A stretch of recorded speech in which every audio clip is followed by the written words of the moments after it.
Hi everyone, can you hear me? Shabib, can you hear me? Yes, Anthony. Please. I can hear you. Thanks. Yes, we can hear you, Anthony.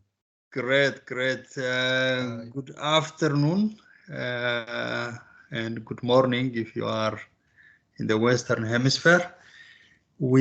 I think we can start. I hope we have most people already in the call, so we can start.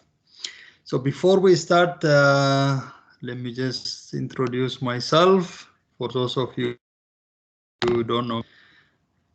My name is Antana. I am the GNC NIS Help Desk Lead, and I have also Shabib with me. Shabib, would you introduce yourself quickly, please? Yes, Anthony. Thank you very much. This is Shabib Al-Kubati, Global Nutrition Information Management.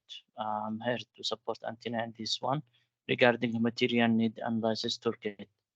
So thank you. Thank you very much. Thanks a lot, Shabib. So we will not have. Hi, Shabib and Anthony. Can you have your face also? Oh yeah, our face. Yes. I thought you saw me. My video on. Okay. Let me turn on the camera. Okay. This is good to see you. Yeah. Great. Excellent. Good to see you. Yeah. Thanks for joining. So I will be projecting my screen. Hi, how you are? Long time. Hi, colleagues. All right. So we start and I share my screen. I think it's already shared, so you can see it. So before we start, we will not have any time to go around for introduction. May I ask everyone to write your name at the chat box, your name, your position, and the country where you are based. Let's take 1 minute and then we can start.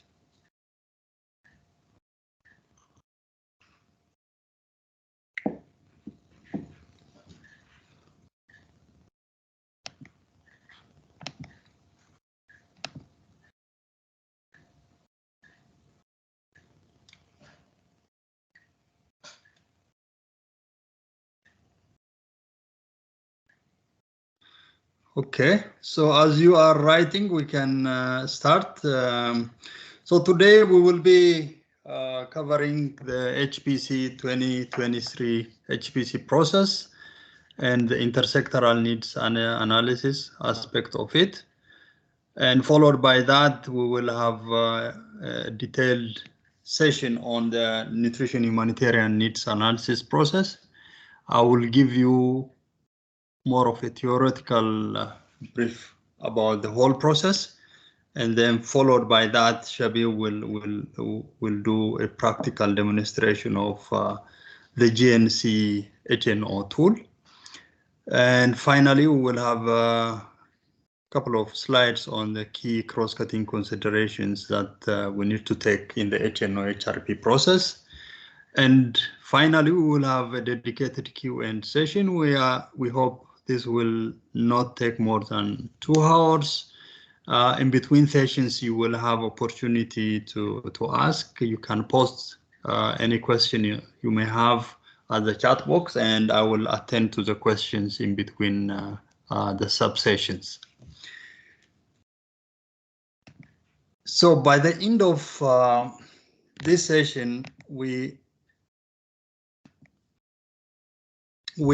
hope to be able to understand the 2023 HNO HFC process and the GF methodology, and also we hope you will understand and have a better idea about the nutritional aspect of the HNO process. And also we do hope that you will also know some of the cross-cutting considerations the HNO process. And GNC provides one-on-one support, and there are a number of materials available at the GNC website and also at the OCHA Global website, so you will know also where to access these materials. So to start with the HPC process, as you know, the humanitarian programming process this is a step that the humanitarian community follows to do the needs analysis, response planning, mobilization of resources, implementing and monitoring of the response, and also evaluation of the response. And three of the major products in the HPC process, as you can see on the screen, are the HNO document, which we'll be discussing today, and we have the humanitarian response plan and the global humanitarian overview, which is published globally with the input of the different country coordination mechanisms. And in the HNO process, usually there is a calendar which is published annually for the HRP as well as the entire HPC process. Global OCHA and the respective countries, they develop their own calendar. We'll see that calendar later on. It's important that we keep in mind, these outputs and make sure that the nutrition sector contribution is provided timely. And this HPC process is broken down into 10 steps, mainly focusing on the assessment, analysis, and strategic planning. We will go over it so that you have like the general picture of what the whole process looks like. So the HNO and HRP process and all the preparation and the after action review, it involves 10 steps. The first steps is it happens sometime in June, and it focuses on agreeing on the scope of analysis and the costing approach. So this is a time when OCHA informs the different clusters to provide input toward this, what the major needs they think are in the country, and also OCHA requests different clusters to provide their input toward this, their costing strategy, their costing preference. As you know, there are a different costing approach, which could be activity-based costing. It could also be project-based costing, or depending of the choice the clusters propose to OCHA, there is the discussion on the costing approach, and the general approach towards the HNO takes place right before the HNO process starts. So this is more of a brainstorming phase. And then this is followed by secondary data review.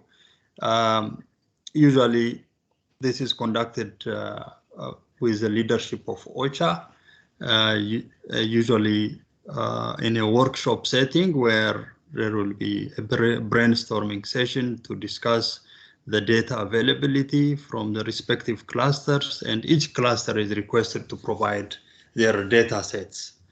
And then this is followed by conducting a primary data collection. This is optional phase because data collection should be conducted even well before the HNO HRP process. So in exceptional cases where there is lack of data on important indicators, MSNA could be conducted. So this is a slot of time during which assessment could be conducted. Mostly MSNAs are conducted. And after this, the next step will be the intersectoral needs analysis. I would say this is really the major component of the HNO process. This is where most of the time is spent, and where each cluster individually and together they do conduct the analysis using a methodology, a common methodology. We have the GF, which we will be discussing later on. And after this will be the HRP process. As you can see, the orange ones here. Here, the process starts by defining the scope of HRP and formulating initial objective. At this stage, again, this is also a brainstorming initial phase where the major strategic priorities are identified and a draft objective is developed. This is more of a strategic objective of the response. This stage may sometimes overlap with the joint intercluster analysis. I mean, although it may sound very linear, but the process, as you may know, is not linear. So there is a bit of overlap here. And after the strategic objectives have been identified, then there will be a detailed response analysis. This involves looking at the capacity available for response and also what has already been covered by already ongoing response. And also it looks at whether or not there is a capacity by government or any other body, by development actors, that some of the services that are already being provided. So all these things are analyzed during this phase of the HRP or the HPC. Once this is done, then the clusters would know the major gaps. They would know also the areas of low coverage, low response. Then they should be able to identify their activities, and this can be translated into indicators, activities, outputs, and these indicators, both at the sector level and intercluster level, will be consolidated. And usually you may have many indicators at the cluster level, but what OCHA requests you just to contribute maybe 3 or 4 indicators for the entire cluster, so that it's included in the HRP document. And next to this step is the formulation of projects and activities and cost estimation. This, as I said, in the initial step, the costing strategy, depending on the country's choice, it could be project development, submission of projects. It could be project-based approach, or it could also be activity-based approach. So depending on the choice of the country, at this stage, there will be an estimation of the cost based on the projects, the total value of the projects, or the activity-based per capita cost approach. So this is where we know by the end of this exercise how much each cluster humanitarian requirement will be. And once this phase is finished, colleagues, someone is unmuted. Shabib, can you figure out who is unmuted? Sure. Yeah. Okay, then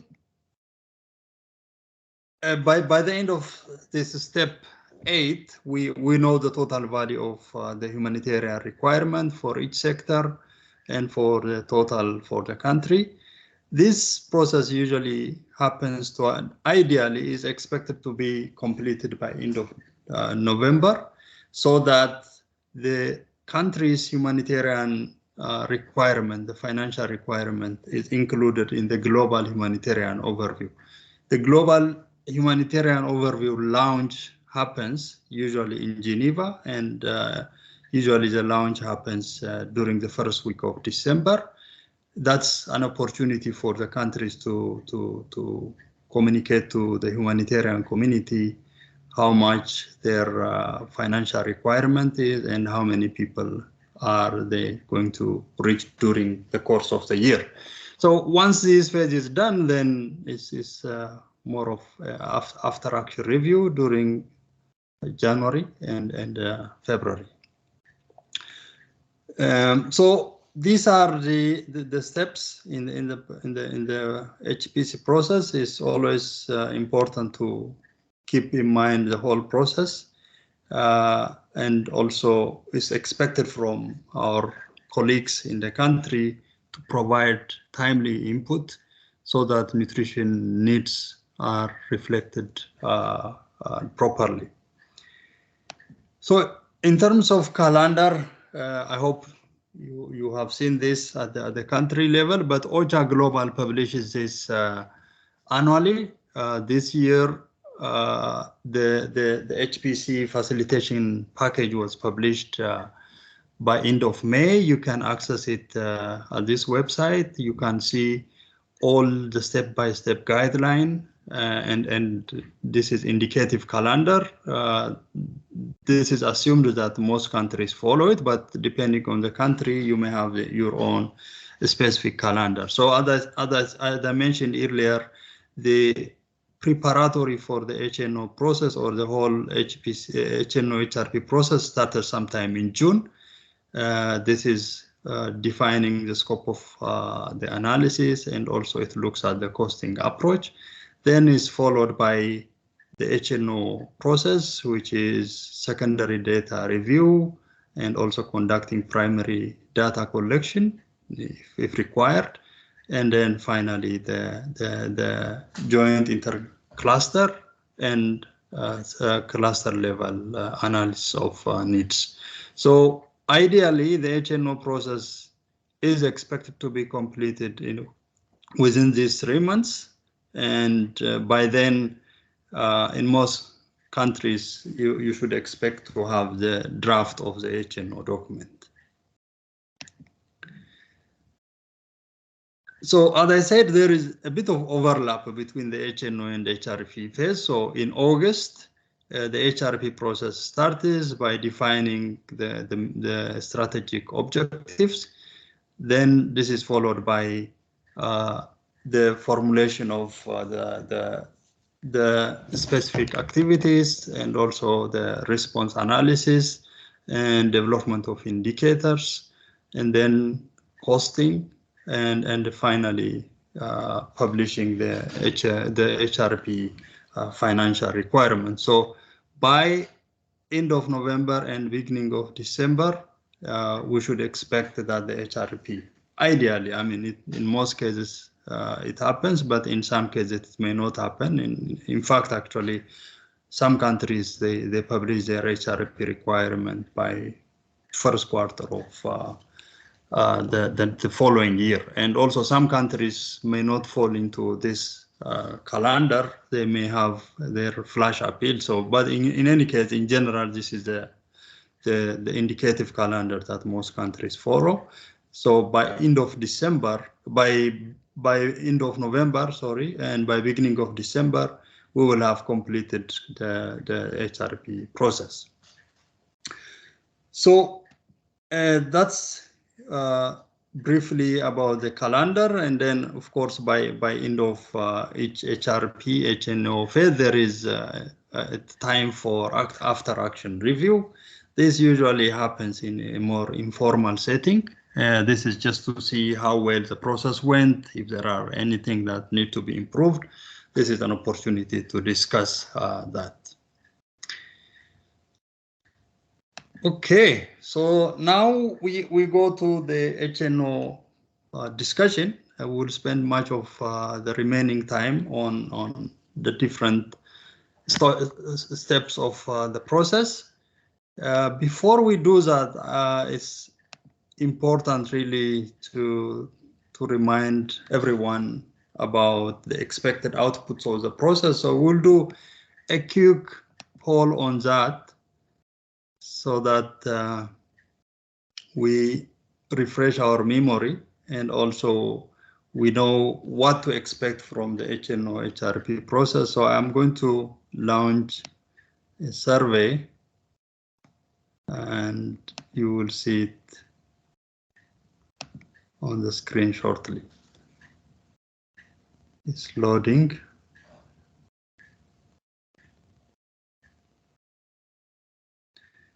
Okay, I hope you see it. I try to scroll up and down for you to read. So this is a question about which one of the following are outputs of the HNO process. Multiple answers are allowed, so you can take a look and choose the outputs of the HNO process.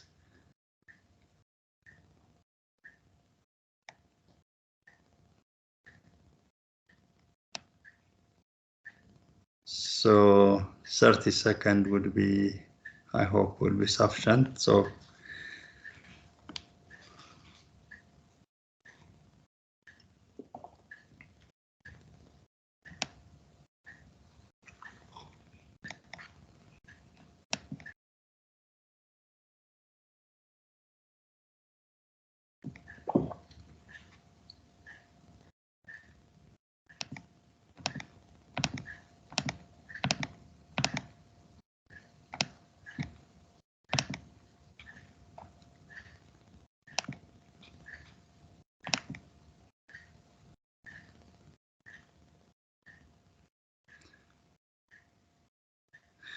Shabib, can you hear me?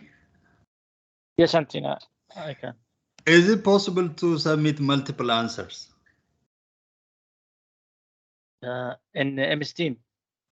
Yeah. No, in your question, it is one. Yes. Oh, okay. So I think there is a problem in the setting. So yes. In that case, let me just quickly edit it. I also realized that. So I'm going to close that. Kutab, I see your hand. Hi everyone, thank you very much, Anton. My question was that because I have seen like multiple options, so okay. Yeah. Okay, So I'm going to quickly edit the question so that okay. it's. Let me just. Sorry, colleagues. Let me just go to the poll and I will edit it so that we take multiple answers. But I think it's already responded to. But anyway.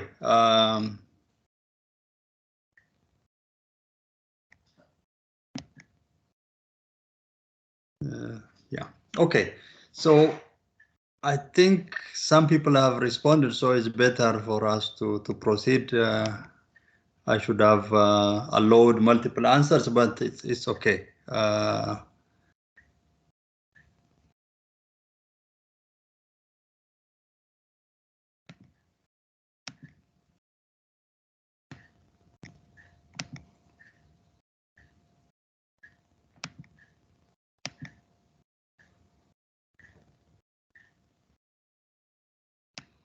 Still Antina. Still, it's not working. Okay, so.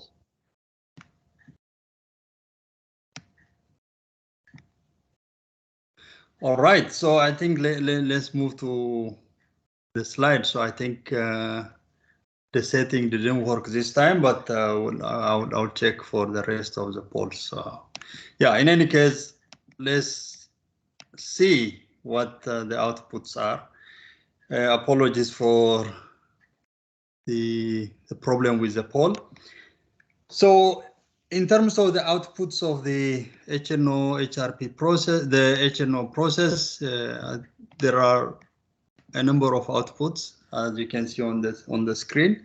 We usually think that when we think of the HNO process, we think of the people in need, severity of needs, and some intercluster narrative. But overall, what we should expect from the entire process is that there are different components of the analysis. So one is the context analysis, where we look at the country context, the political, economic, demographic, socio-cultural, infrastructure, and security and conflict related.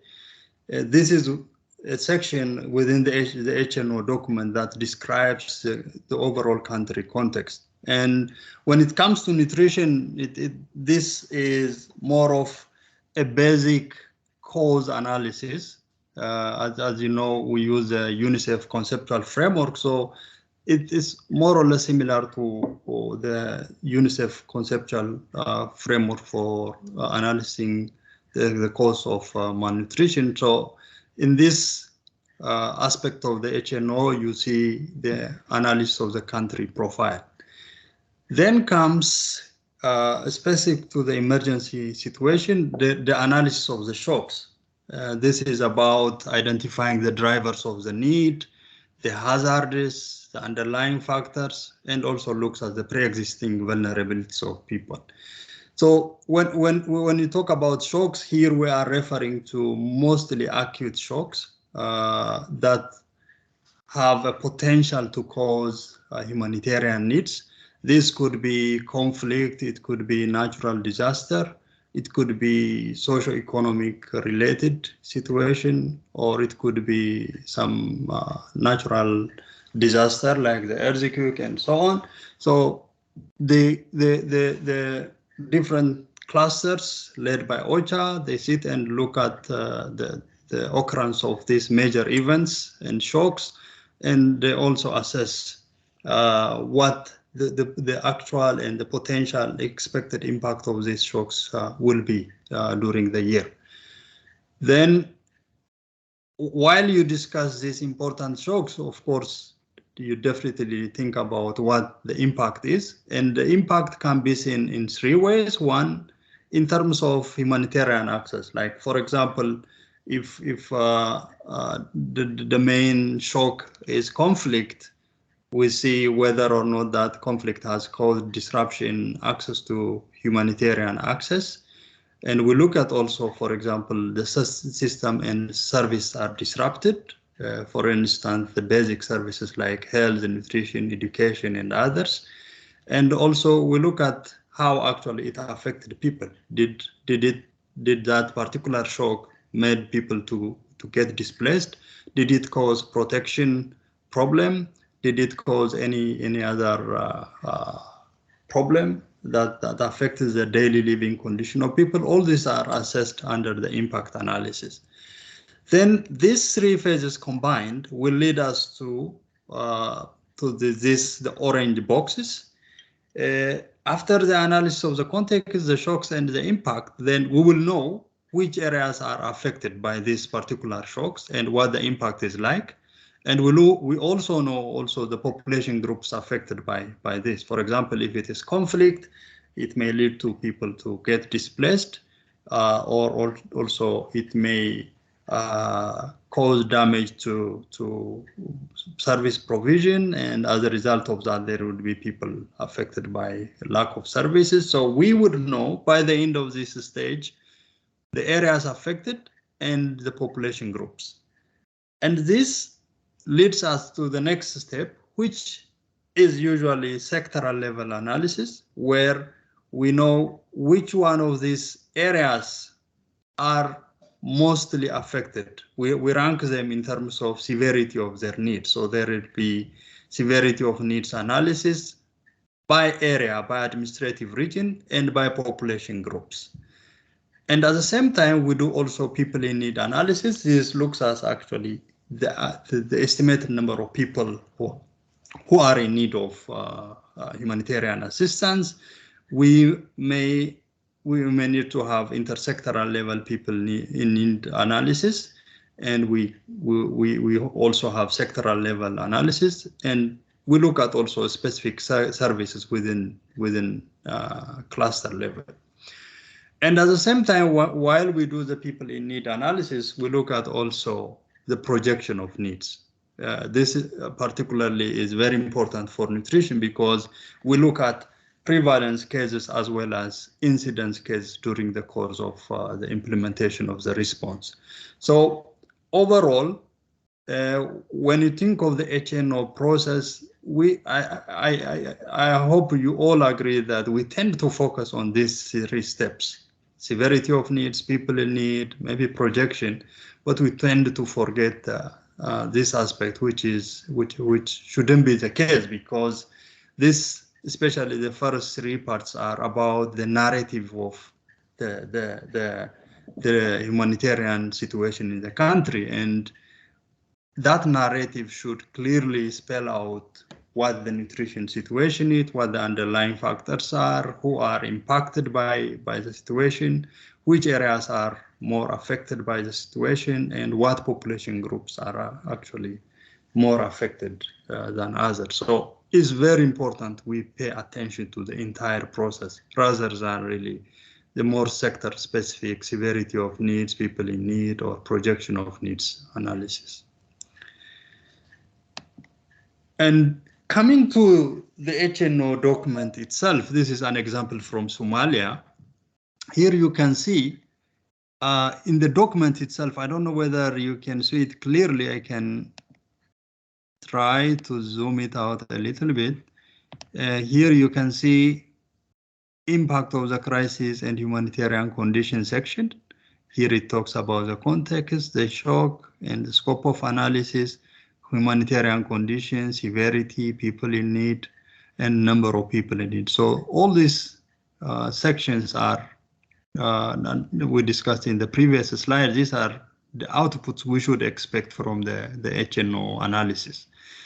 And here is also the risk analysis component. This is basically looking at how the shocks will impact the humanitarian situation during the course of the year. So there is also a monitoring aspect of the major risks identified. And then, of course, finally, you will have this sectoral specific page. Usually a couple of pages are allocated for each clusters, and each cluster talks about the affected population, the affected areas, the geographical areas, and also the people in need for that particular sector. So this is how it's structured. We tend to focus on our own sector, but it's very important that we really take into account the entire process. Okay, any questions so far? Shabib, do you see anything posted at the chat box?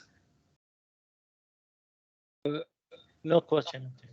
No question. Excellent. Okay, colleagues, if you have any question, please post it at the chat box. I will monitor. We will monitor and address the questions as we continue. Okay, now we talk about the HNO methodology. So we know the outputs now. Then, how is the process like? What methodology we follow?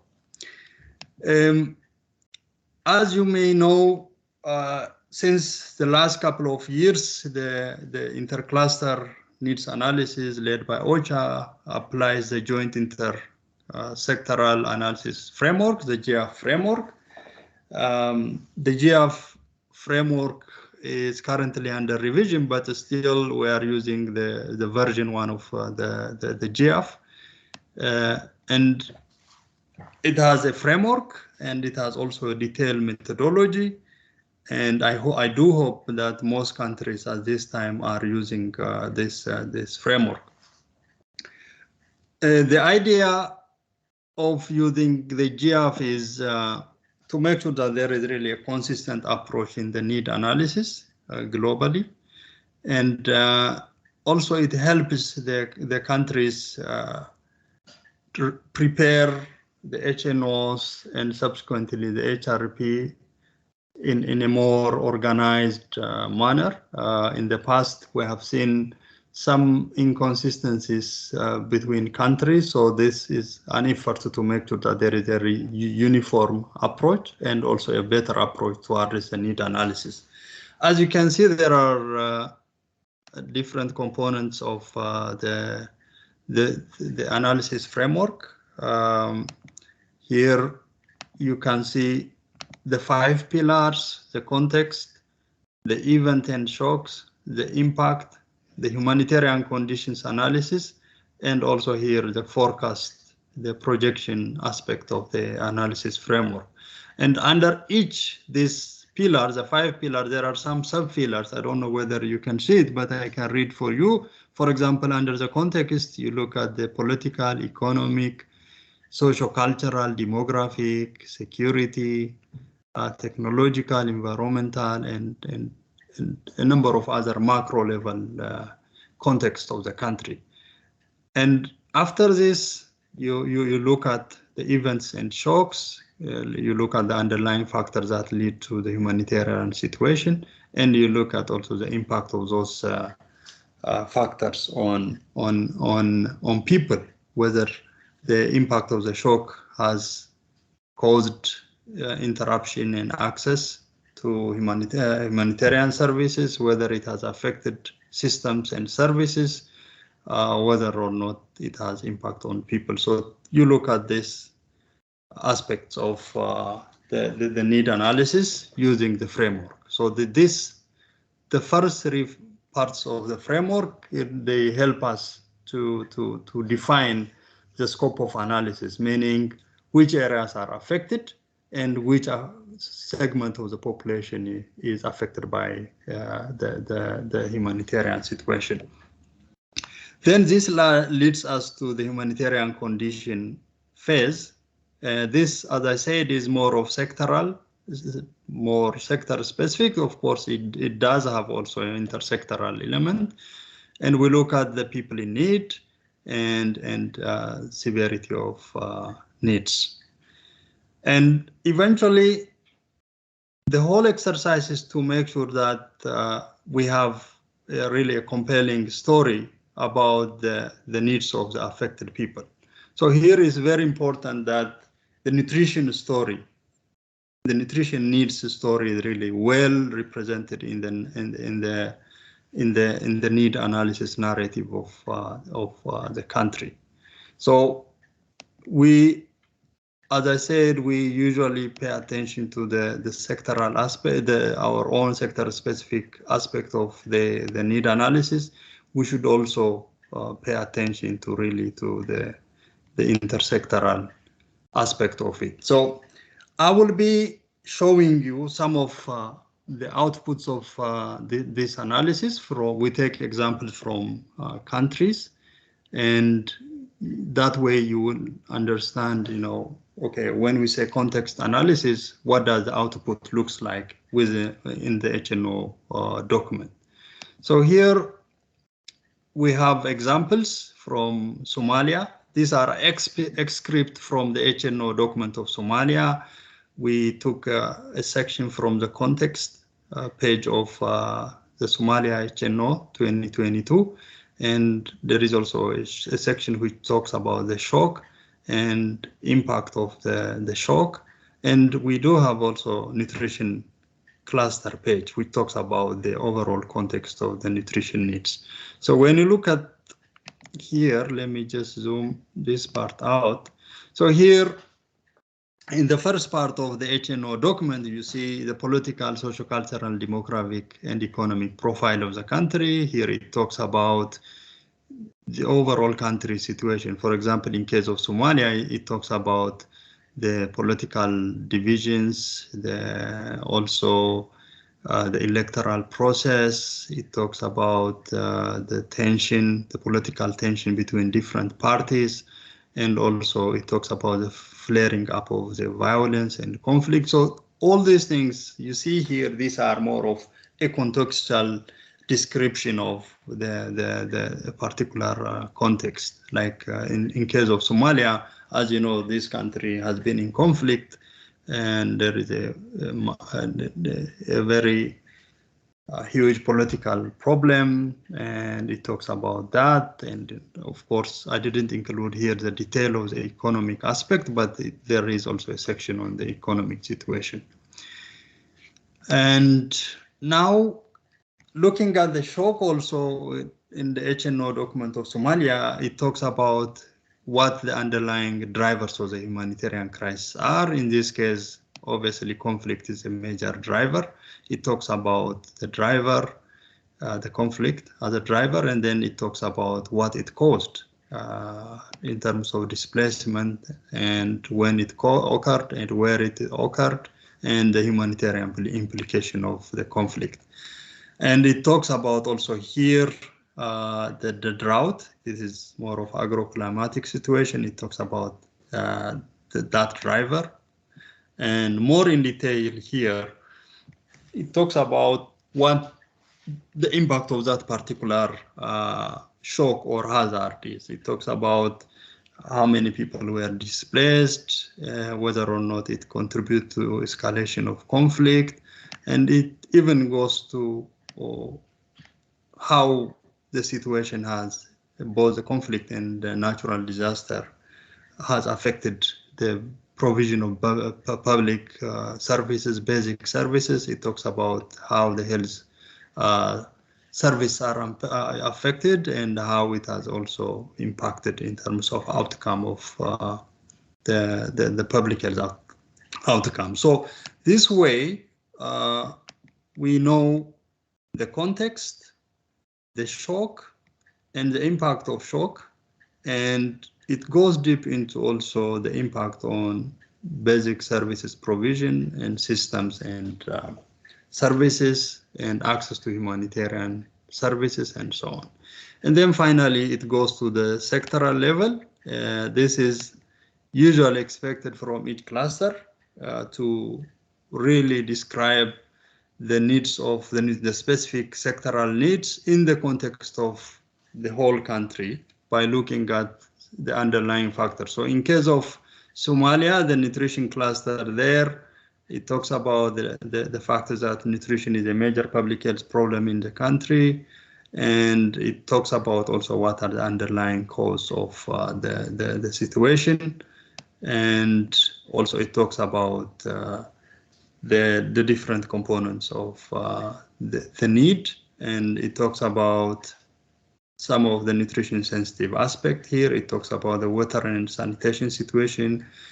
It talks about my maternal nutrition. It talks about also the disease burden. So basically, this is an opportunity to tell the story of the need. So for nutrition, sometimes the overall contextual description of the humanitarian situation at the intercluster level may not reflect the nutrition reality. So we should be able to make an effort to make sure that the nutrition story is well reflected in the whole country narrative.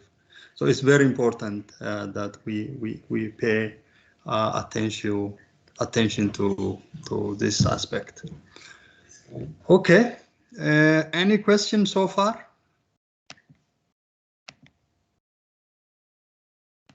Shabib, do you see any?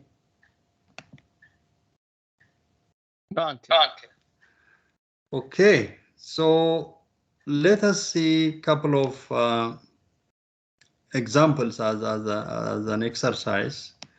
I'm going to launch a poll, and this is about which you will see a paragraph on the narrative description of a country situation, and then you would tell what this paragraph represents, which aspect of the GF pillar is used to create that narrative about the country context. So I'm going to launch it, and you can tick a box.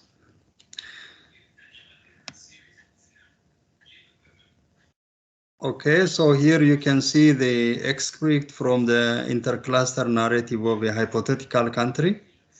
And here you see from this, the two dots onwards, you see the narrative. It talks about the conflict stemming from the insurgency from non-state armed groups in northern eastern Bulgaria. This is a hypothetical country. Continued as intensely as ever. The attacks and insecurity have displaced millions of people and devastated agriculture production and other livelihoods, cut off essential services, and caused a crisis of protection. No early end to the conflict is foreseen. This narrative is based on the analysis of which one of these: humanitarian condition, context, shock and impact and humanitarian condition. So I'm going to show you here so that you can see it. So the conflict stemming from the insurgency of non-state armed groups in northeastern part of that country. The attack and insecurity have displaced millions of people.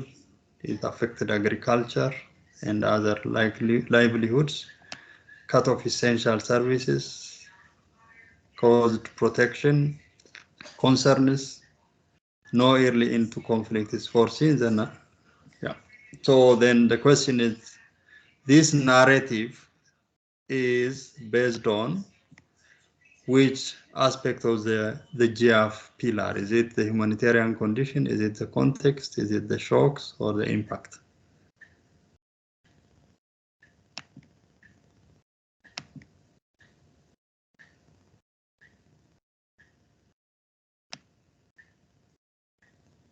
Okay.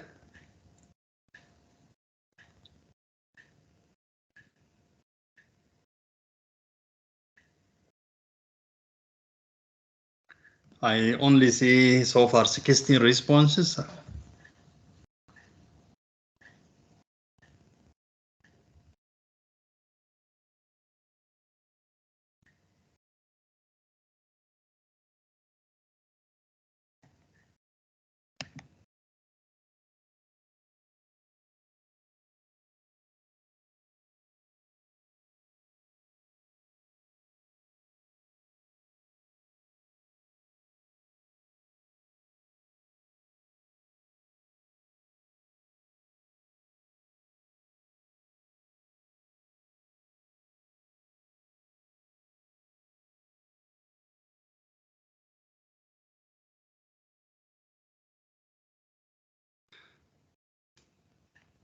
Okay, so we, as you can see, we close the poll. So most people said shock and impact, followed by context, humanitarian condition, and impact and humanitarian condition. So the most appropriate answer is shock and impact, because here it talks about conflict, here the insurgency, and it talks about what the impact has been. It talks about displacement here. It talks about impact on agriculture, and it talks about how it impacted livelihoods and how it affected the essential services and how it affected the protection of people. So this is more of a shock and impact analysis. So it talks about the shock and it talks about the impact of the shock on people. Okay, so let's see also one more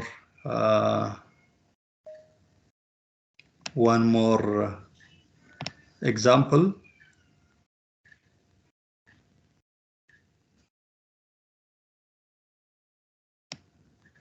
Right, just give me a minute until I launch this one.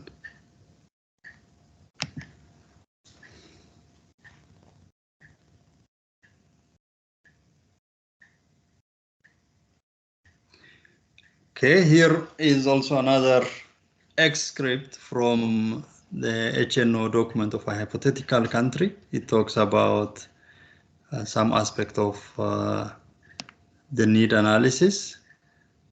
You can read here. Then the question is, this narrative is based on the analysis of which aspect of the GF pillar?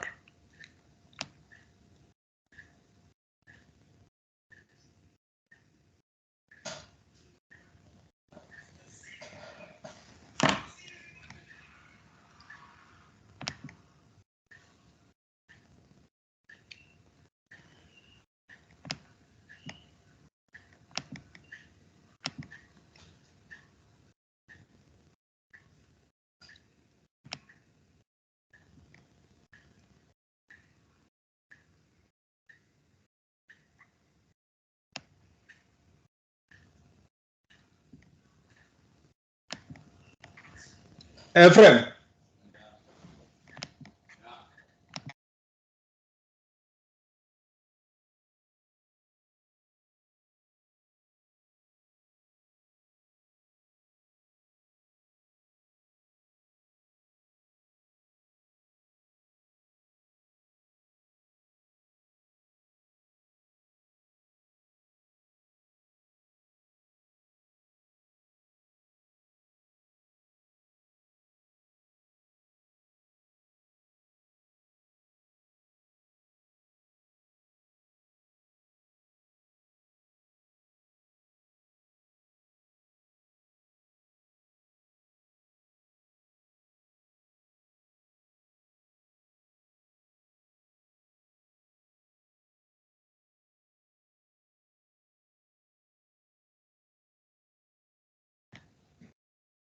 I think we can end the poll. So I don't think most people got it. Let me just read it. It talks about the country context. Basically, it talks about the number of people who are in poverty, and it talks about the inequality in the country. So this is more of a contextual analysis. It talks about the economic aspect of the country. So here we see a response from you. It says shocks, impact and shock, status of humanitarian condition, and none of the above. So this is none of the above. It's the answer should be context.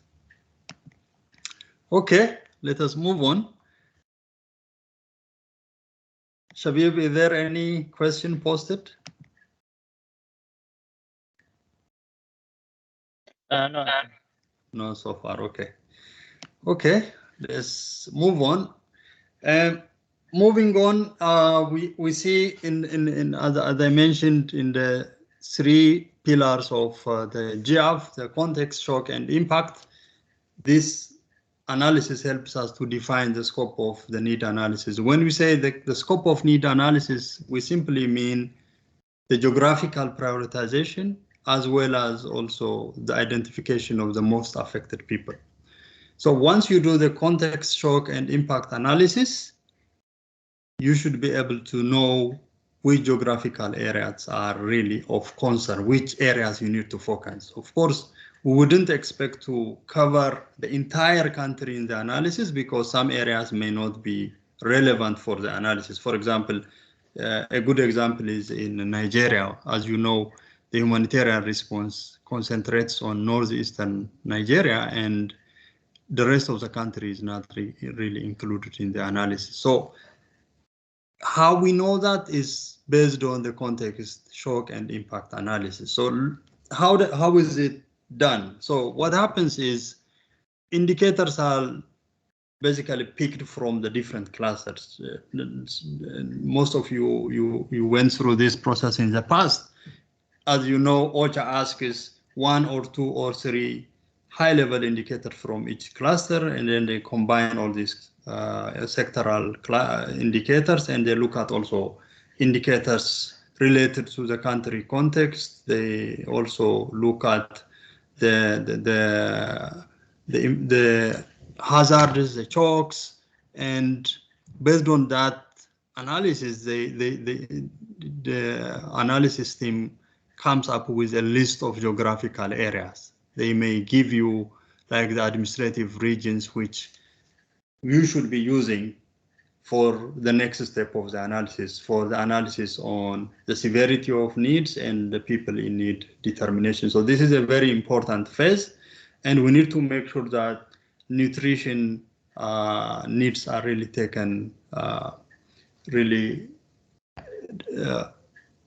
very seriously. For example, from my own experience, there is a tendency that some nutritionally at risk parts of the countries are left out in the analysis. A good example is in northeastern Sudan, where there is no conflict. You may not even see like active drought or something like that, a recent phenomena, but that part of the country has one of the highest level of GAM, well above emergency.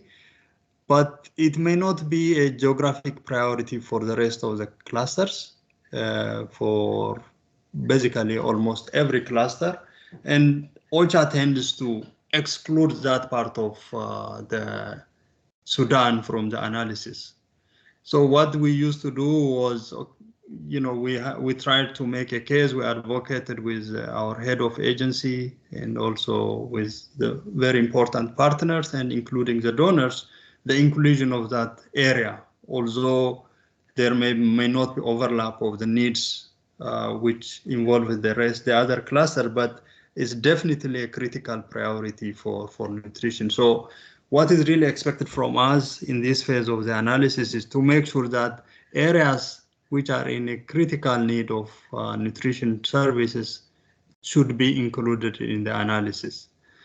And also we have to make sure that when we submit our indicators to OCHA, we have to make sure that it addresses also some areas which may potentially be excluded from the analysis. So in any case, context shock impact analysis will enable us to come up with a list of geographical areas, and also it may give us also an idea of the different population groups affected by the crisis.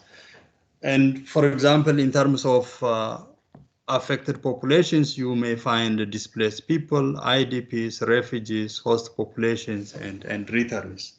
So these two important steps are very important, because in order for us to proceed to the next step, which is the humanitarian conditions analysis, which is a step where we do the PIN and the severity analysis, you need to have which areas are affected and which population groups are affected. So here you see an example again from Somalia, where 74 districts have been identified, and among affected population, you see the IDPs, non-displaced population, refugees and asylum seekers, and also refugee returnees. So what you see is OCHA gives you an Excel sheet which lists the geographical areas, the administrative units, and then there is also a sheet, a specific sheet for IDPs, non-displaced people, refugee and asylum seekers, and also refugee returnees. Shabib will show us how this Excel sheet document look like and how we can use that for determining the severity of needs and also the people in need. Okay, so far we covered the contextual analysis. I know it may not be really very clear at this stage, but at least you have like a overview of what the context analysis look like, the event and shock analysis will look like, and also the impact analysis. I really recommend that you take a look at the GF guidance to get a better idea of this part of the analysis. But most of the focus, especially at the sectoral level, is on the analysis of humanitarian condition, which we'll be seeing in the next slides. Any questions so far?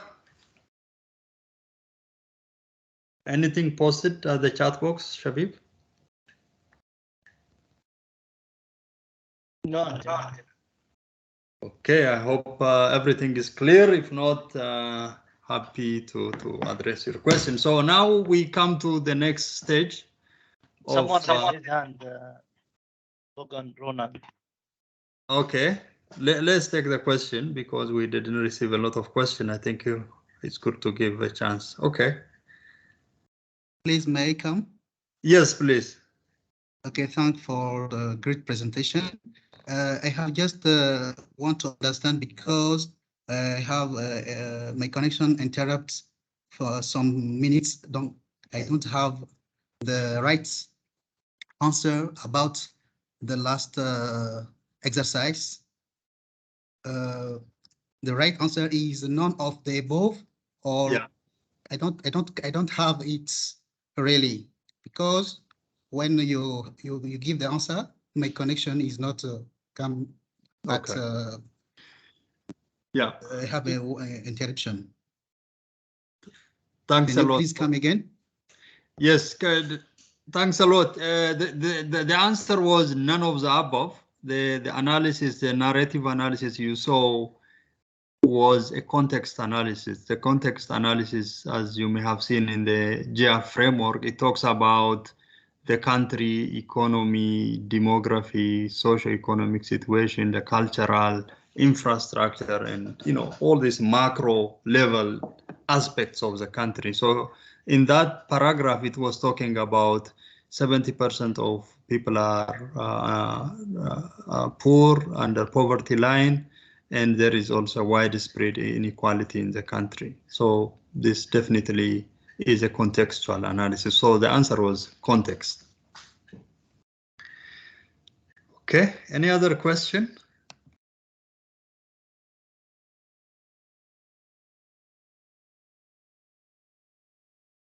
We have Kirati. Have asking a question regarding of IDPs. Kirati, can you ask?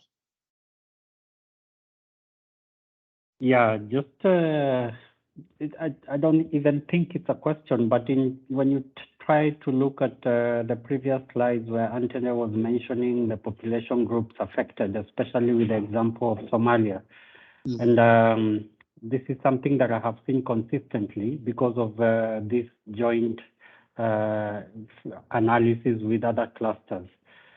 Most likely, IDPs, displaced refugees, and returnees are people who face different challenges with the humanitarian situation, but specifically for nutrition. Our people who are affected are people who meet the malnutrition criteria through MOAC, and this might not be just the IDPs, but also even the people who are not IDPs or hosting IDPs or things like this. And most of the time, you find that you have a difficult time trying to cater for this group of people because they are not aligning with the other clusters or sectors when it comes to this joint analysis framework. So how do we make sure that we don't get diluted by the fact that these categories of group of people seems to be at higher risk, but does not necessarily determine the affected people in nutrition? Thanks, Karate. Very important question, and it's often really a challenge for our coordination colleagues in several countries, that the areas we consider as priority, like being affected by malnutrition, may not necessarily match the geographic prioritization of the rest of the clusters. A good classical example is areas where you have no conflict, no current natural disaster or any major shock that's applicable to the other clusters, but areas where you have high acute malnutrition. That may be the case, for example, in Somalia. I mentioned about Sudan. Sudan, I would say, is a very classic example. We may have similar situations in a number of countries. It is really difficult because OCHA-led coordination focuses on recent phenomena, recent events and shocks. And the cause of undernutrition or malnutrition in parts of the country could be because of chronic underdevelopment, which is not necessarily a recent phenomenon, it's a long-term situation. And as a result, we see a persistent high level of acute malnutrition. And it's always, I mean, in my own experience, it has always been a challenge. So my recommendation, what we recommend as GNC is to make sure that we are part of every aspect of the analysis process. You know, we shouldn't really come during the stage of HNO or the need analysis, the PIN estimation or severity ranking. If we are part of the HNO process in all the consultation, in all discussion, from the very start, from the contextual description of the country and then the identification of the shocks, then we will be in a better position to say that, okay, look, we took account the country context. We also know that the chronic long-term factors have immediate short-term acute implications. So we need to take into account also the acute needs resulting from a long-term factor. So I think if we are part of this analysis process from the intersectoral level, and we do it from the very beginning of the HNO process, I think we usually have opportunity really to convince OCHA and the HCT to include areas of need for nutrition, which may not be necessarily a priority for other clusters. But Obviously, it requires a lot of advocacy. You need to engage your head of agency. You need to engage whoever is really influential in the process to make sure that this part of the country is not left out in the analysis. So we will not be opening Q&A session right now, but let me take Mabasa question and then we move on. Mabasa. Okay, thank you very much. I just wanted to seek clarification on the PIN estimation. I'm sorry if this is quite ahead of the discussion, but when you look at the JIF sort of like framework for PIN estimation and citing an example of MUAC, it is preferable for this to come from smart surveys. But then I do happen to be in a country where this is next to impossible, and our only probably saving grace in terms of this is going to be some MUAC mid-upper arm circumference, sort of like an assessment that's going to be undertaken by partners. And currently we are in the process of doing some TOT, which will be cascaded down to where possibly we could have that information being available. And I'm saying, looking at this situation, would you recommend the use of that as the basis, say, for calculating your PIN, at least in those areas that you could have some credible results? And also, I would like to add the fact that there's a precedent right now where food security indicators from MSNA were previously used for the calculation of PIN. How would somebody go about this, to refer to the precedent that has been set, or maybe to make use of what I'm currently referring to, that's currently being undertaken in terms of mid-upper arm circumference screening? Thanks. Thank you.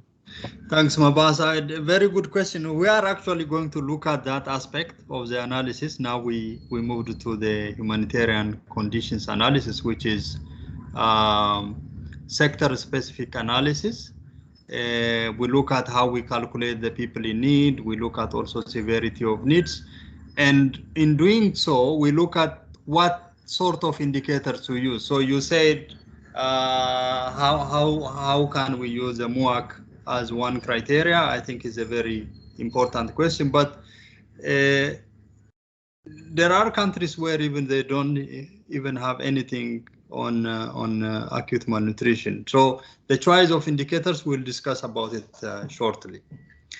So as I said, this part of the analysis of the GIF framework is more sectoral. We look at the people in need and severity of needs. And for nutrition, we do have tools developed in recent years. Here you can see the nutrition humanitarian needs analysis guideline, and here you have also the tool which we use for calculating the PIN and also severity analysis. So Shabi will show you this one later on. In terms of process, how we do the severity analysis, these are the steps we need to follow.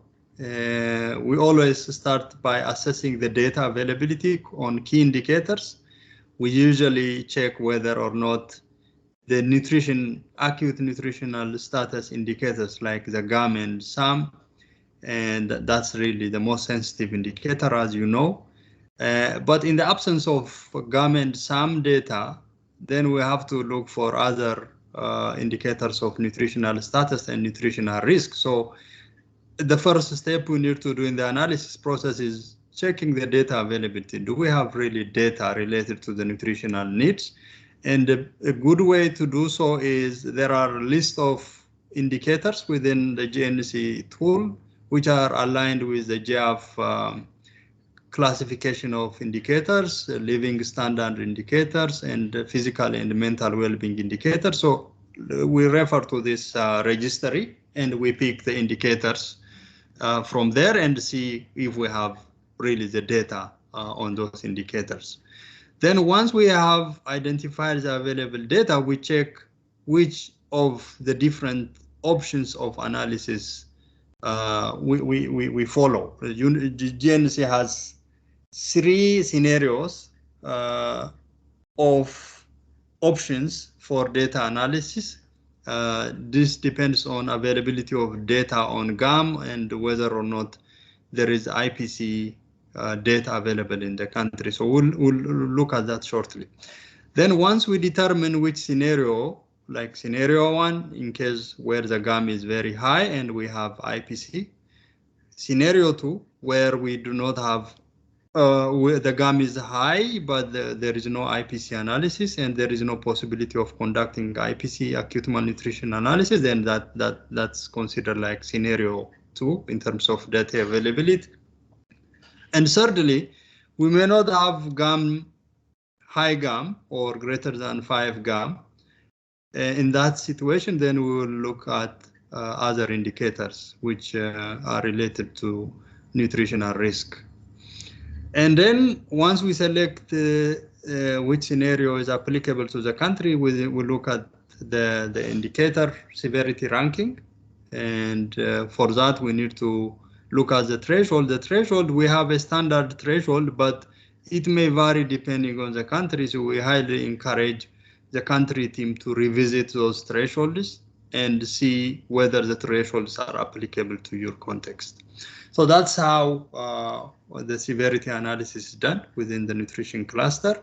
And this more or less matches the HNO, the intercluster severity analysis. So for that, we use these 2 materials, and Shabir will show us the tool shortly. So regarding the indicators, these are the indicators which, starting from the recent years, we are using 2 types of indicators. One is about physical and mental well-being aspect of the needs, which is, in our case, it is nutrition status indicators. For example, the GAM, SAM, micronutrient deficiency, and anything related to the nutritional status of an individual. Those indicators are physical and mental well-being. And we have another set of indicators which are living standard indicators. These are more of the risk indicators, like whether or not the child is breastfed, whether the complementary feeding is appropriate or not, and whether there is access to water and health and so on. So these are 2 sets of indicators that we use. So as I mentioned earlier, there are 3 options for scenario 1 and 2, where the GAM is higher. Scenario 3, where the GAM is lower. Then we opt to choosing indicators, non-GAM, non-SAM indicator, but other indicators, which you find like 10 plus indicators in the GNC guidance tool.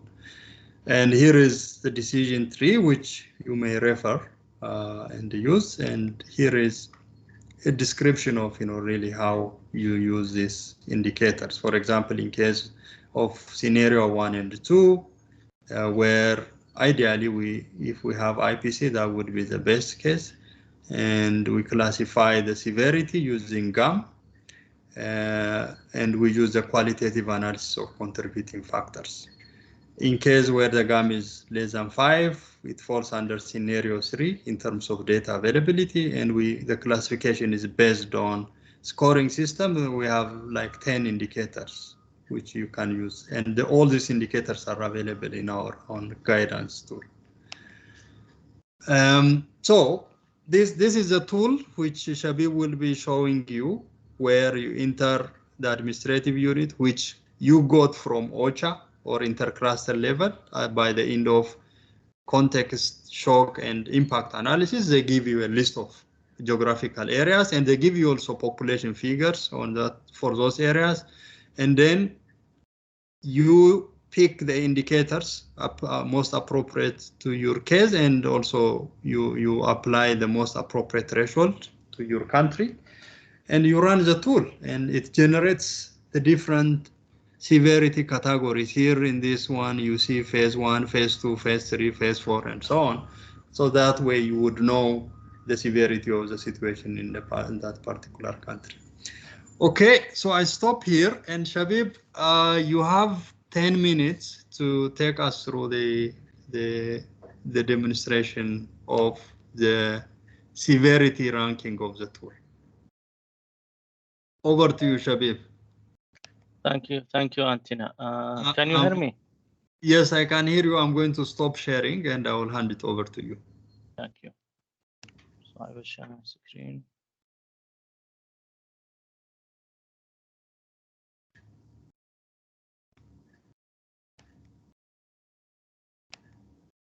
Antina, can you confirm that you can see my screen? Let me see. Still loading. Okay. Let's give some time. You have a question from Amir, cluster coordinator, also. Okay. Yeah.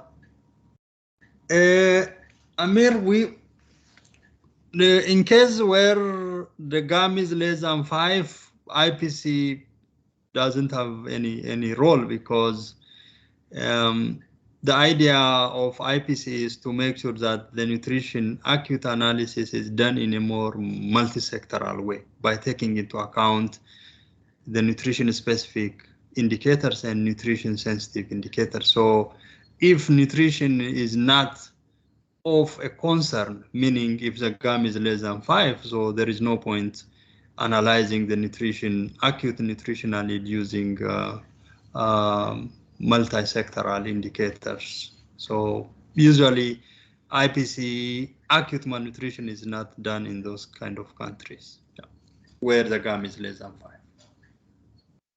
Okay, Shabir, over to you. Can you see my screen? Could you yes, I do see. Yes. Okay, thank you very much, Antina. So yes, just to let you know about this tool, just as you know, this nutrition material need analysis, how you can access to this tool. In our website, you just click resource, IM toolkits. In the bottom of the page, you will find this one. It's called this one. You click download. You can download this Excel sheet. Also, you can download the document that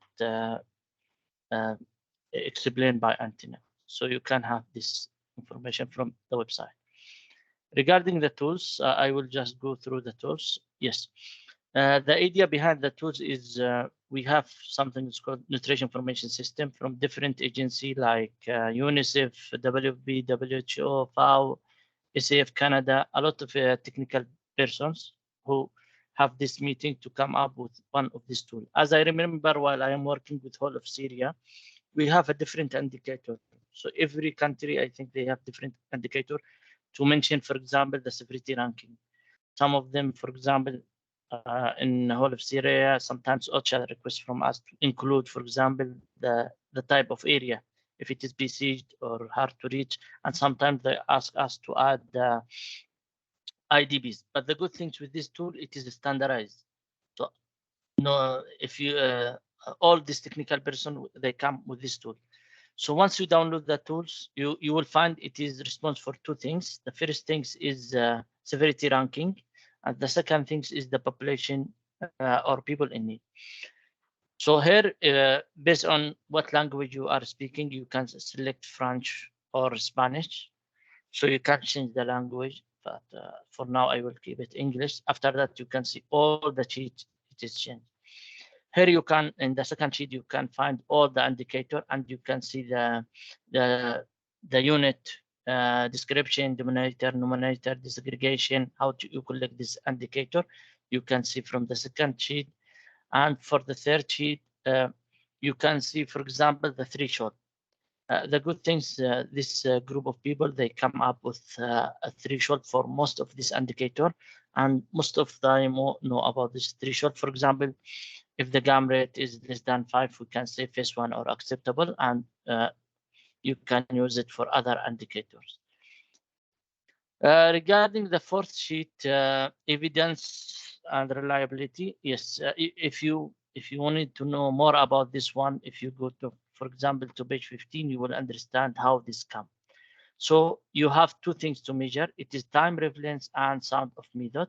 So from here you can say, for example, if someone come to review your material need analysis, they will know if this is reliable R2 or R1 based on the time. For example, if this survey less than 6 months or more than 6 months, also by methodology of collecting of this data, if it is representative, if it is based on white for height or MWAC. All this you can read it more in this document. You can find it also in our website. Also, you can find here, you can enter the technical person. Sometimes you have some countries, they have this assessment technical working group or information management working group. So you can mention who they are, from which agency, international or local, also from which cluster, if they participate in this document. So as mentioned by Antina, and as he explained that we have 3 scenarios. Yes. So you can see that if you have the IBC account penetration directly, you can use it. If you don't have IBC account penetration, so now you come. So scenario 2, as explained by Antina, that if it is GAM rate more than 5, so we can put it here. So for example, if you put the GAM rate directly, you can see the face. And here you just paste the district, sometimes admin 1 or sometimes admin 2 or sometimes admin 3. For example, whole of Syria, I think they work in community level. And sometimes, for example, in Ethiopia, they work in admin, in Warada, that's mean admin 3. So after you enter this information, for example, if it is 15 or whatever, you can see that the face, it is automatically changed. Also, if you don't have this one, you can add by MWAC. So you can see here, if you don't have this weight for height, you can add the MWAC. And also you can add for pregnant lactating woman. And sometimes it will ask you, if you don't have weight for height and you add for MWAC, you will ask you some feedback. You can write it here.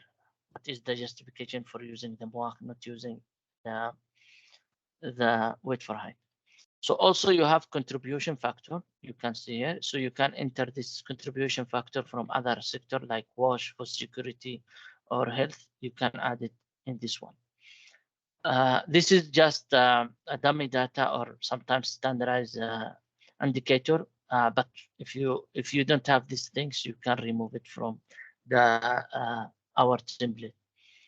Scenario 3, as mentioned by Antina, we have this indicator. So we have 3 weighted. So the first one is, for example, for stunting, exclusive breastfeeding, minimum of dietary diversity. This, it has 55% as a weight. After that, we have 30% for the other, for example, anemia and pregnant lactating woman. For example, not breastfeeding, who have access to PMS. And the last things, for example, the 15%, you can see for older people and adolescent. Also, they make for you one option. So for example, sometimes if you want, this is in scenario 3, if you want to add IDBs, let us say, or type of area, you can add just one indicator. They make it flexible, just one indicator. And once you enter this information here, for example, bear on this admin level, after you enter this information, for example, you just add 40 or 30 like this, you will have this one. And you just click this calculate, and it will tell you what phase is this admin level or district. And this is the phases distribution. So you can see if the total of this is less than 4 or between 5 and 13 and or whatever, you can see from here. This is the scenario 1 and scenario 3, scenario 2 and scenario 3.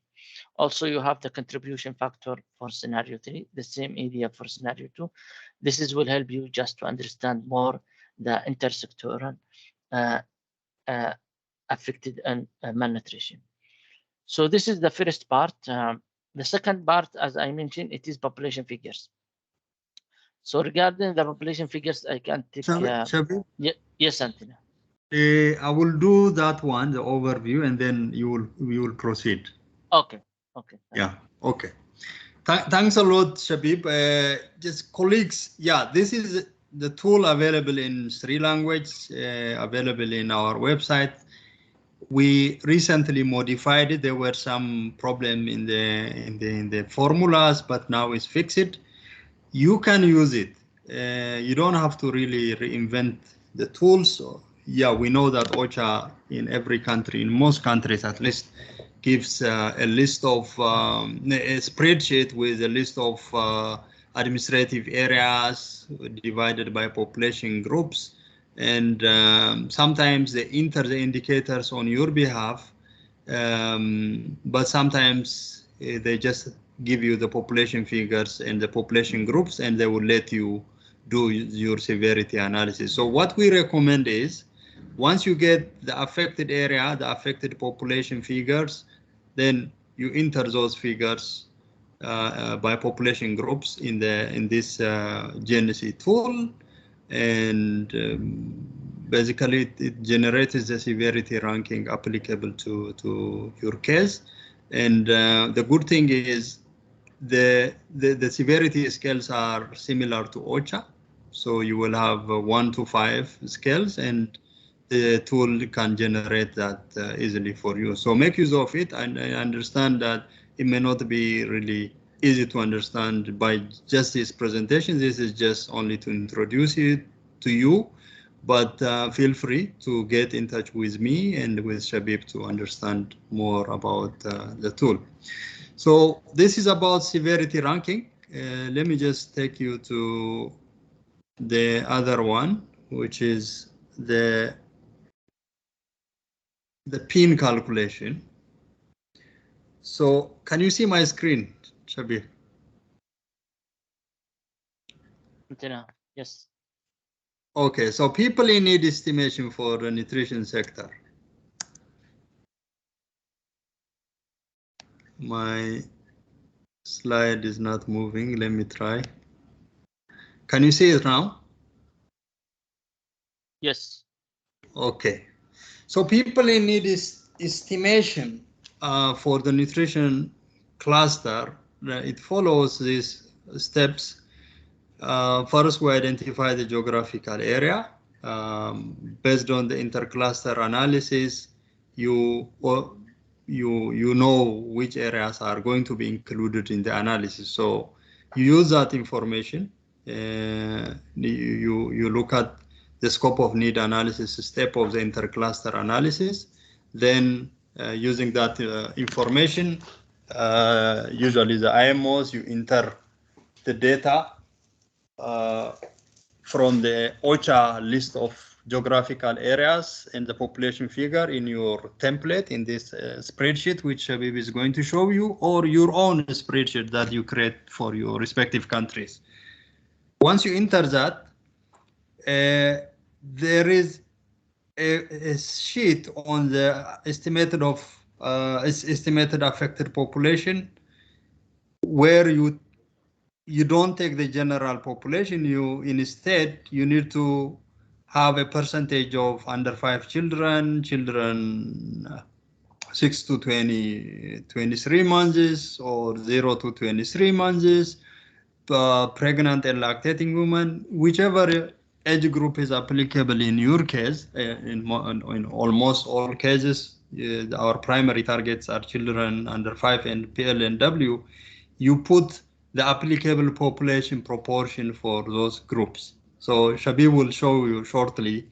In the tool, there is a section where you enter the total population, the percentage of children under 5 within that population, the PLNW, the 6 to 23 or 0 to 23, depending on which category of population you are interested in. You can enter the population proportion there.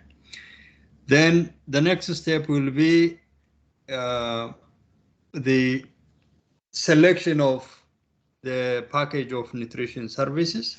So there, the tool will help you how many people in need will be during the course of the year for each aspect of the service package you have. For example, You may have CMAM, IMAM, IYSF, micronutrient, BSFP, and so on.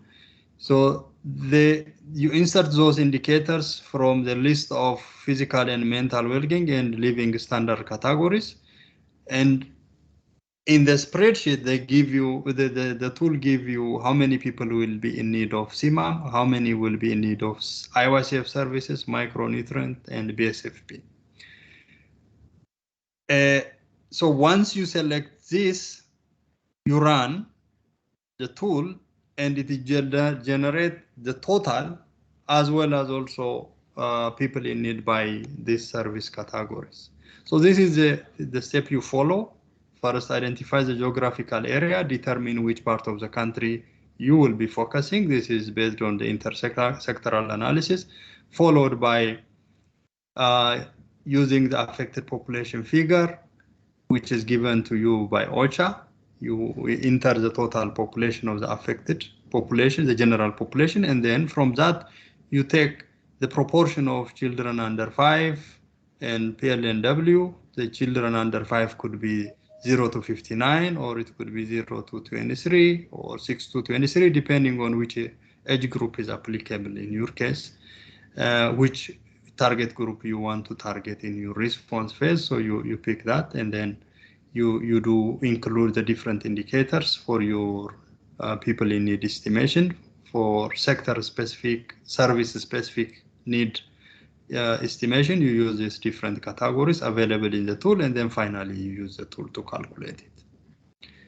Okay, Shabib, again, I will hand it over to you so that you show how to use the tool to do the estimation. Over to you, Shabib. Thank you, Antina. Thank you. Can you confirm that you can see mine? He's still waiting. Just again.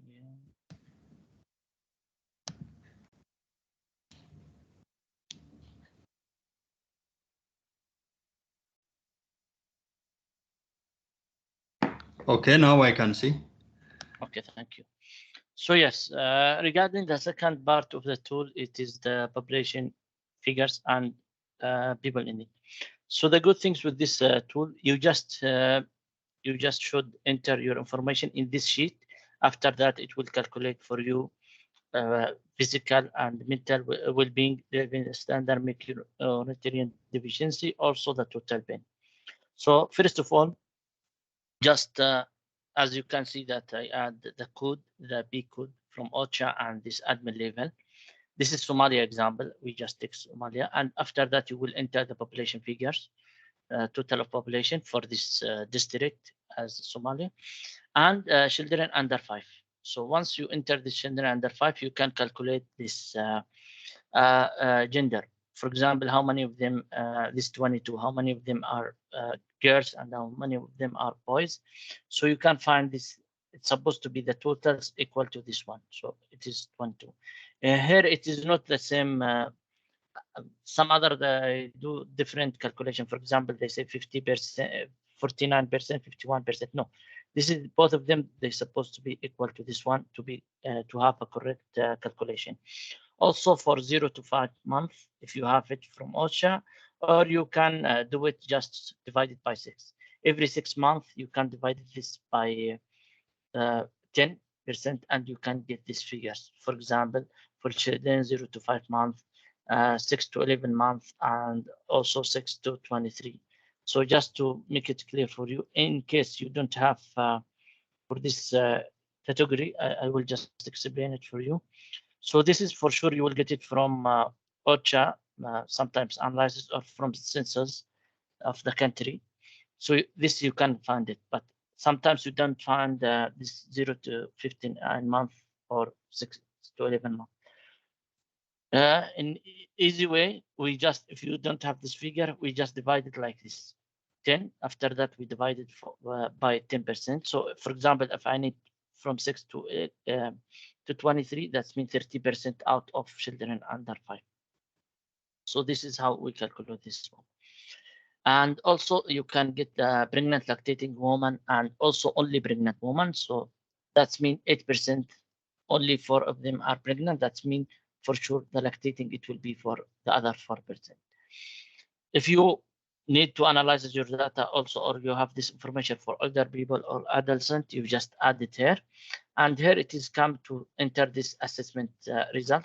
For example, you can enter the CGAM, the combined between weight for height and walk, or if you have weight for height, or sometimes the walk. So you have three options to enter a calculation.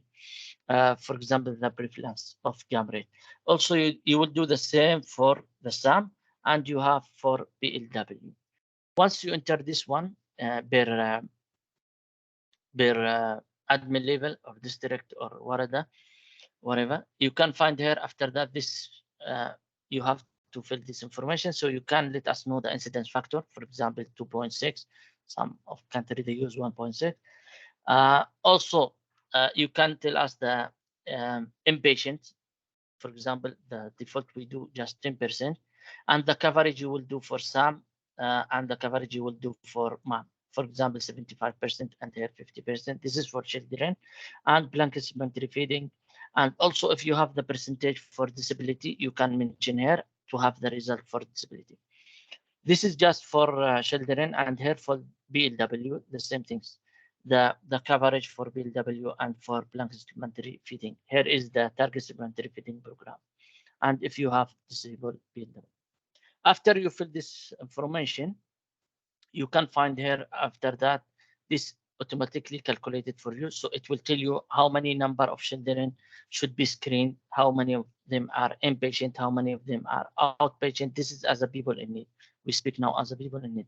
After that, it will tell you for MAM treatment, for BLW, blanket supplementary feeding. So this is, you can find it under this sheet, physical and mental well-being. For living standard also, it will be automatically calculated for you based on your information. You do it here in the population figure. So it will calculate for you, for example, exclusive breastfeeding for children 0 to 5 months. Also the diversity support.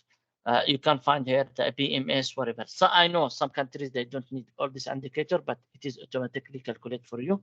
And you can just select whatever you need to add it in HNO, HRV. And the third one is the macronutrient deficiency. Here you can find the anemia, iron, folic acid, vitamin A, macronutrient powder and tablet. It also automatically calculate, but you have to fill this information first. How many you received, for example. This is information you just added from the previous year sometimes, or from the assessment you have. Once you fill this blue color, you will have this automatically calculate for you. The last sheet you will find is the PIN total. So once you finalize, the most important sheet here is the population figures. You will find all this automatically calculate, also the PIN total. So it will tell you this is the total disaggregate by gender, female, male, and total. You can see, for example, for all these three categories. For example, here you can find physical, mental, and this is under this physical, mental from SAM treatment and MAM treatment, also blanket supplementary feeding, living standard like exclusive breastfeeding at BMS, also macronutrient deficiency. You can find here, and here it will calculate for you the total. So you can find here that disability is 0 because I don't add here any percentage for disability. But if you add, it will calculate for you how much people in need, how many of them are people in need disability. So you can find that it is calculate this figure for you. And here you can add your target, and it will be calculated for you total target. And once you start the program, you will add the reach, and you will see the reach against the target. So it somehow this sheet, it's work as a monitoring and evaluation in simple way. I will recommend it also for IMO to have this information for target. For example, some of them they use this percentage, but I will prefer if they can create, for example, we create this for Somalia. If you can have this also the target, you have it per the admin level, not just as a one figures. It will be help you. I will show you an example of Yemen, also of Somalia. It will help you to see your result against target per admin level. So, for example, I will show you now This is just, we design a dashboard. For example, this is for Somalia. So for example, you can filter by region or by district. It will help partner, for example, who will apply for funding or who need to know more about this area to have intervention. So you can share with him the link.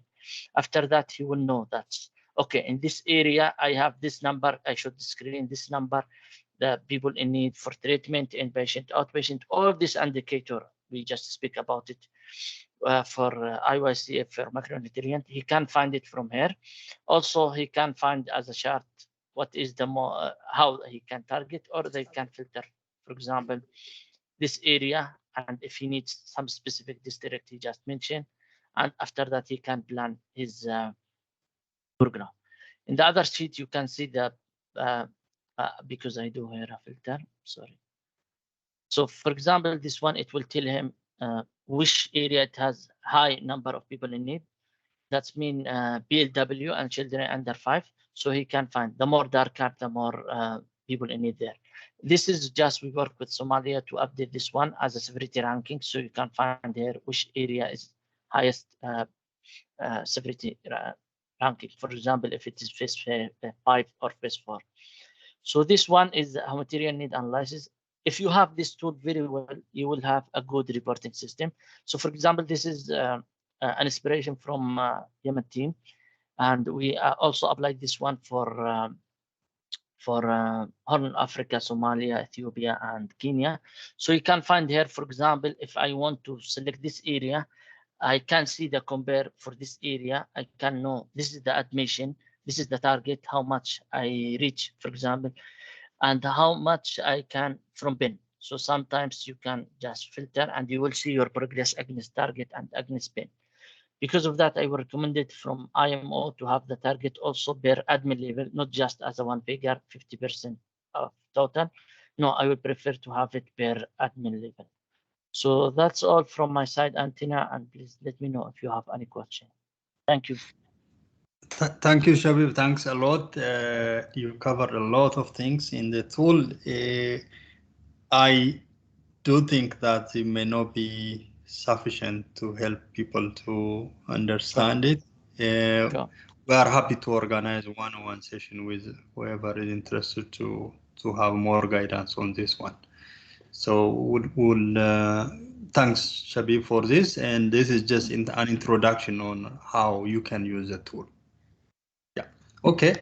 We have some 12 minutes. I will quickly go through 2 slides here. One on cross-cutting issues and another one on support available. So on cross-cutting issues need to be taken due attention in the analysis process. When we say cross-cutting issues, we are referring to the AAP, the GBV, disability and inclusion, intersectoral collaboration, and cash and voucher assistance.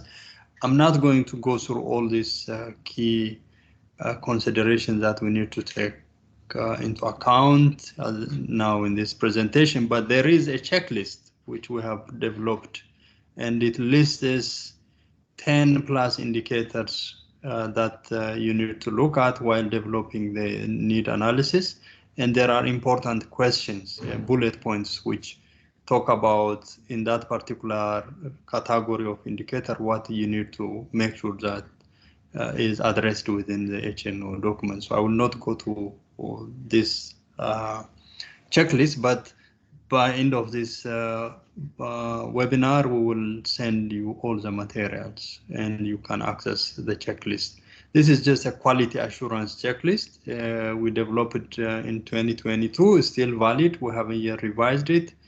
Maybe we will make small minor adjustments in it, but in general, it's still valid and applicable to this day.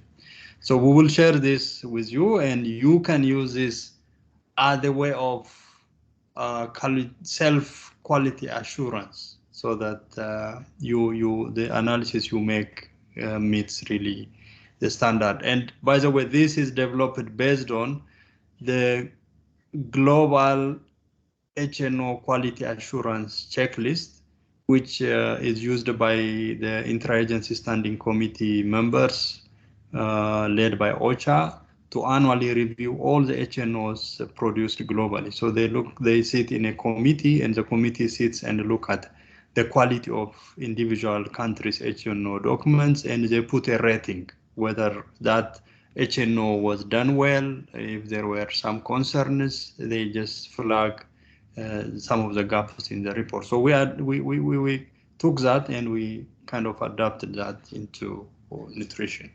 So please make use of this tool to ensure that your HNO meets at least the minimum standard. Okay, and next is about roles and responsibilities. As you know, the HNO HRP process itself is a very consultative process, and it's not something we would expect only the coordination team to do it by themselves. As you all know, it requires a lot of back and forth. We need to make sure that there is a clear division of labor and there is a clear understanding of the role and responsibility of the cluster partners, the coordination team, and also OCHA. So in terms of coordination team, we highly recommend you establish analysis team.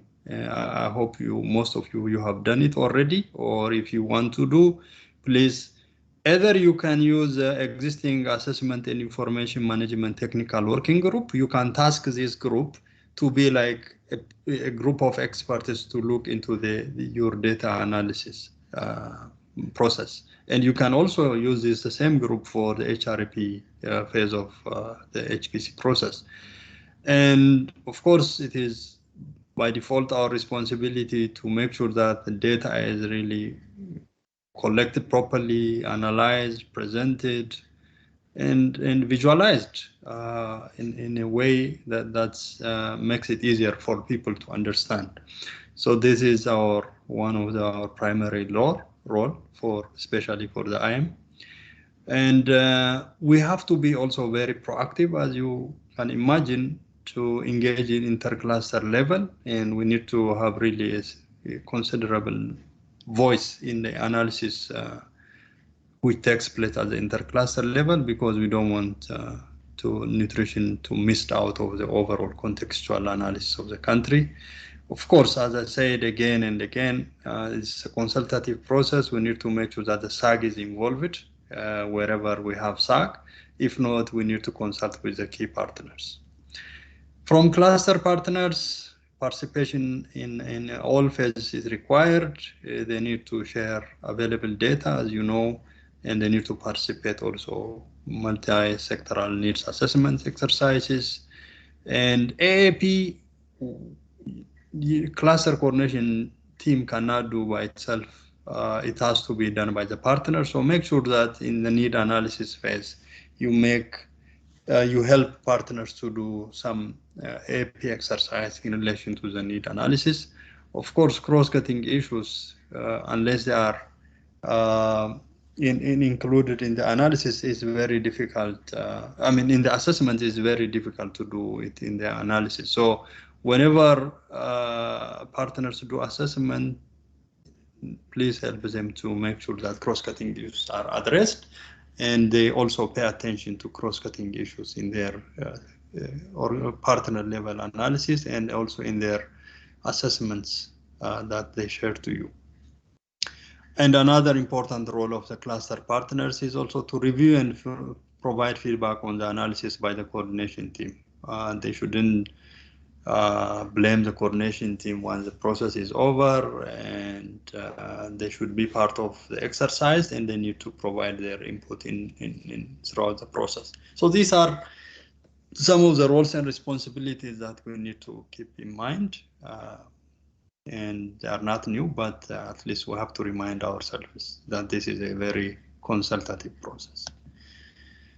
And finally, this is just the beginning of the support. The webinar is just, I would say, orientation phase of the support. You will have opportunity for having one-on-one call with us, and we will also review your documents. And these are the people, including me, who will be responsible, including also, we will link you up also with Shabib and Magnat, who are our IMs, to help you in the process. And there are different resources available here from nutrition cluster, from the global OCHA, from the GF. All the materials are available. You can access the material from there. Okay, so we have about 5 minutes. So I would think maybe we take the next 5 minutes for a very quick questions, and yeah, and we end the webinar with that. So over to you, colleagues. If there is any question, you can raise your hand, or you can, if there is any question that you wanted to ask but you didn't, you can post at the chat box, and we can try to answer within the next 5 minutes. Any question?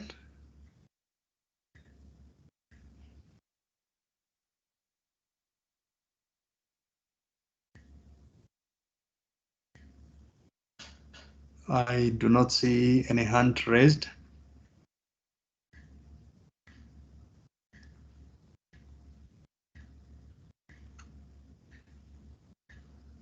Okay, so it seems everything is clear, or you needed some time to digest the content of today's webinar. So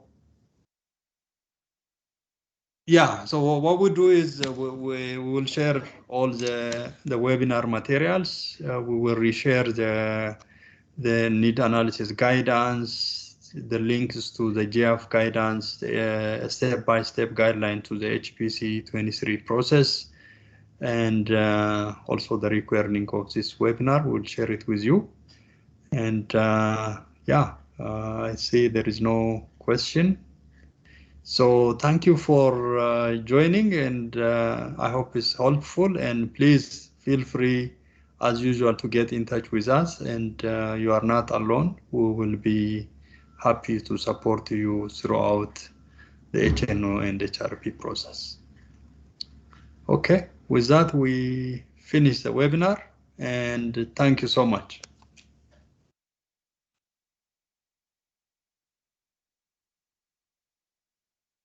Thank you all. Thank you, Shabib. Thank you, Anthony. Thank you for all. Thanks. Thank you very much. Thank you. Thank you. Bye.